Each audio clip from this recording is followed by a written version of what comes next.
Здравствуйте, самые лучшие зрители! Меня зовут Полина. Строили мы, строили и, наконец, построили! Ура! Получилось милое лоскутное одеяло размером 108 на 125 сантиметров. Как вы помните, сначала нашилось очень много квадратиков, состоящих из двух треугольников. Весь процесс можно посмотреть в плейлисте «Треугольные фантазии». Одеялко получилось очень милое, но маленькое. Будем его увеличивать за счет каймы. Вы, конечно же, заметили, что мне нравится шить лоскутное одеяло. Есть простор для творчества. А в интернет-магазине 1 метр ткани очень удобно подбирать нужные цвета и материалы. Конечно же, сделала запас. Когда есть выбор ткани, то можно придумать новые интересные проекты. Вспоминаю историю про одну женщину, у которой была старая рваная юбка, и она ее постоянно штопала. И муж подарил ей новую юбку. А эта женщина с радостью воскликнула: «Какая красивая! Из нее получатся замечательные заплатки для моей любимой юбки». Вот и я тоже выискиваю самую интересную ткань, чтобы ее порезать на кусочки и на заплатки. Но не все так печально. Высмотрела вуаль. Постепенно обновляю шторы. А здесь вуаль органза разных цветов. Молочная, цвет шампань, сиреневая. Цветная вуаль на окнах смотрится очень интересно и необычно. Ткань – это бязь плательная. В лоскутном шитье нужна именно с мелким узором. Коричневая ткань с узором под мешковину – это рогожка. С красным горохом хорошо смотрится именно красный горох или красная клетка. Использую их в каком-нибудь проекте. Еще сделала запас холстопрошивного полотна. Оно хорошо идет на всякие мелочи для кухни. Нитки для шитья. Вот эти очень крепкие и толстые. В обычных магазинах такие я не видела. И, конечно же, постельное белье. Дети растут. Кстати, для моих подписчиков действует промокод Полина. Он дает скидку 5%. Мелочь, а приятно. Ну, я пойду творить добро. Надеюсь, никто не пострадает. Для начала определимся с размерами. Длина одеяла 125 сантиметров, а мне надо 2 метра 5 сантиметров. То есть надо добавить 80 сантиметров. Делим на две части. Значит, из фоновой ткани выкраиваем деталь 41 сантиметр шириной и длиной примерно 115 сантиметров. Почему такую длинную? После простегивания еще раз все промеряем и отрежем лишнее. Раскладываем ткани. Сначала лицом вверх, деталь для обратной стороны, потом фоновую ткань и сверху кусок синтепона. Всю конструкцию прошьем по длинной стороне.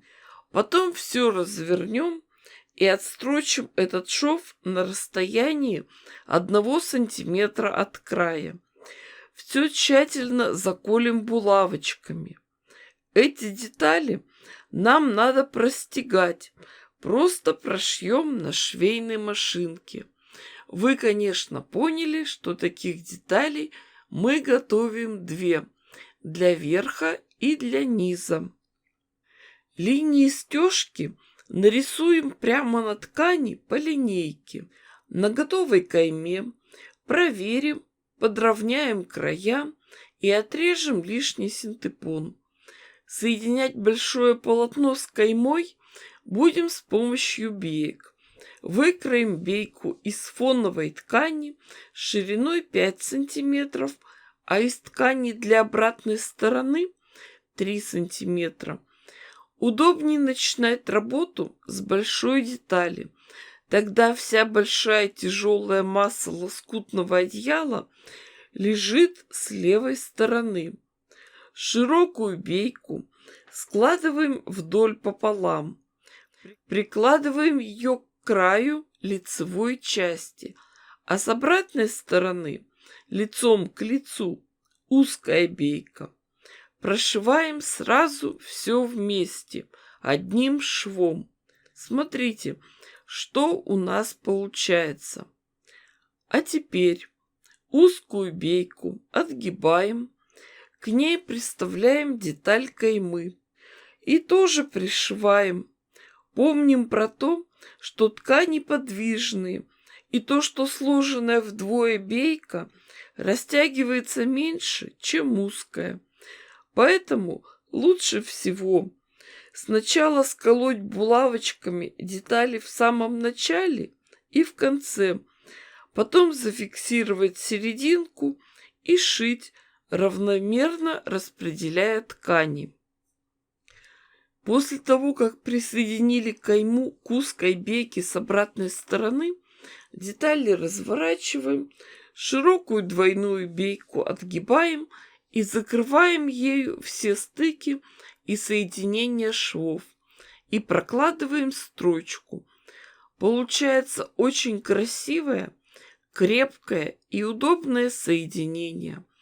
Таким образом наращиваем длину с обеих сторон. По такому же принципу будем увеличивать и ширину. Только здесь ширина каймы будет 30 сантиметров. И еще одно отличие. Измерим точную длину этой каймы и сразу же обработаем углы. Все дальнейшее соединение будет идти таким же способом. Получилось очень интересное лоскутное одеяло. А особенно, если учесть, что оно шилось, создавалось сразу же из головы, из того, что под рукой, так очень даже неплохо. Девочки, милые, я дала вам идею. Показала, как это технически лучше сделать на бытовой швейной машинке. Уверена, что сейчас вы посмотрите, учтете все мои ошибки и сделаете свой идеальный вариант. Кстати, вот всегда так.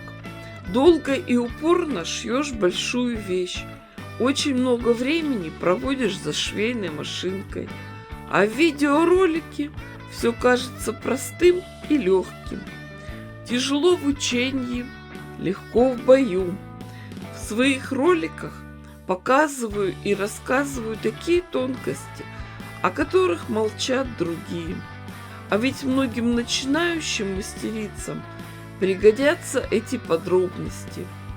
Желаю всем удачного творчества. Подписывайтесь на канал, ставьте классы, пишите комментарии. С вами была Полина. Всем пока-пока и до скорых встреч!